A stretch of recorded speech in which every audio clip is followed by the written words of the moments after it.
Shigaraki Times Reader, Part 7, Shigaraki Comes Home. Lion's POV. I stared down at my bandaged arm. Suddenly, there was a noise. The door of the bar opened, and in walked Shigaraki, Kogiri, and Toga, with hand on his face. I saw his eyes dart around the room until he landed on me, sitting at the bar with Dobby standing beside me. "You hurt her," he yelled, running at Dobby with his hand outstretched, ready to decay Dobby. Dobby had backed himself against the wall. Even though he didn't show it, I saw fear in his eyes. I jumped off the counter,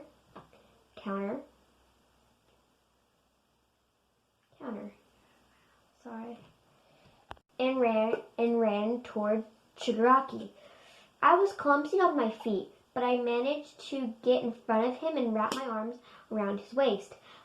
I didn't let go even when he tried to push me off. "What are you doing? Get off me," he yelled. "No, I'm not let you hurt him," I yelled back. He knew if he hurt you that he was going to die, and he has to pay the price. "No, wasn't his fault. It was an accident." "Accident or he hurt you?" "Accident or not, he hurt you, and he dies." He started to move toward Dobby again.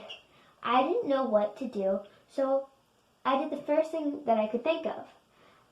I knew I had to stop him fast. I reached out and took the hand off his face, pulling myself up. I pressed my lips against his.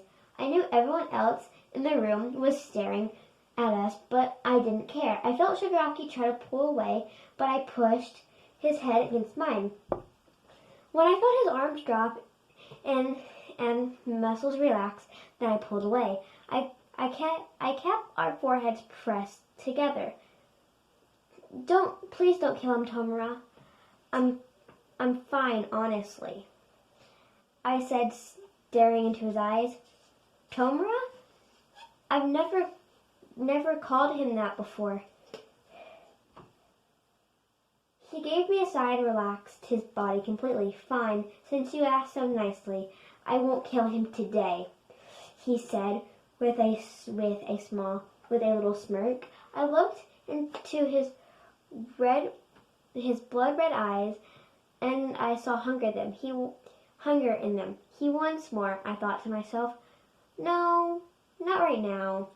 With them watching, I'll give him more later. I released myself from his waist and floated above the ground. I didn't know you and Shigaraki were a thing like that," I heard someone behind me say. I turned around and saw Dobby bending down to my level with a smirk on his face. "Shut the hell up, or I'll let him kill you," I yelled at him. I turned around and went over to sit with Shigaraki at the bar. "Oh yeah, that reminds me." I got up and hurried down the hall to Shigaraki's room. I came back with 2 pieces of fabric in my hand. I sat down and turned to Shigaraki. "Hold out your hand," I told him, and he did. I slipped the fabric onto his hand. It was a pair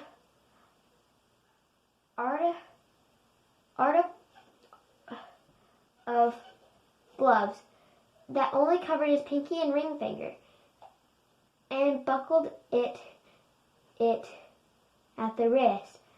And I put another one on his other hand. He looked at his hands and then at me. "What are these for?" They are artist gloves, so you can only cover 2 fingers. They only cover 2 fingers, and they stop you from decaying things," I said as I placed his hands in his. He freaked out a little, but stopped when he realized he wasn't decaying me. I entwined my fingers with his. He looked at his hand in his and smiled. It feels like I'm holding his hands, I thought. As the night dragged on, Shigaraki didn't let go of my hand. He would obviously occasionally glance down and smile to himself. Eventually, I got up and leaned into his ear and whispered, just loud enough for him to hear, come to bed, I said, and lightly bit his ear.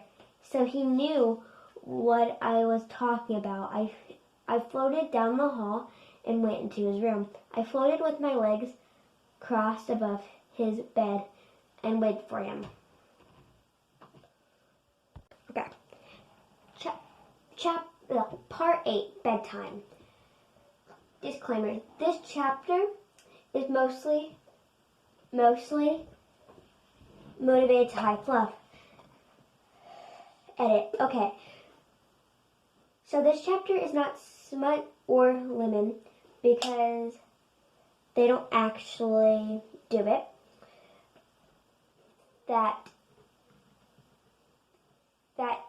And keep that in mind.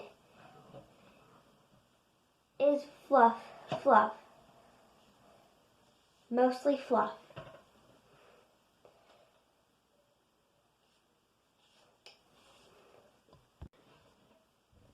Okay, I sat crisscross above Shigaraki's bed and waited. It didn't take him long to walk through the door. He closed it behind him and stared at me. I motioned for him to come closer, and he did. I saw the look in his eyes earlier. He only blushed and looked at his feet. You are hungry for human affection, I told him. All your life, people have been afraid of you, afraid of what you could do to them. Am I right? He nodded his head slowly, too embarrassed to speak. I uncrossed my legs and went closer to him. I placed my finger under his chin and made him look into my eyes. Well, I'm not afraid of you, I said as I pressed my lips against his. Warning 18. Okay, guys, so, I don't really want to continue this chapter. There's a reason for that, because there's 18 plus involved. And, I don't feel like I don't really want to read this and people get uncomfortable, so I'll leave that in mind for the next chapter. I'll leave that for like the next. But I'll have to continue part 8. But yeah. Yep. Well, at least you can save Dobby in this one. That was pretty great. But yeah. But like I said, so I'll have to do it next time. Oh, also forgot to mention. Should I do a lyric prank on my best friend or not?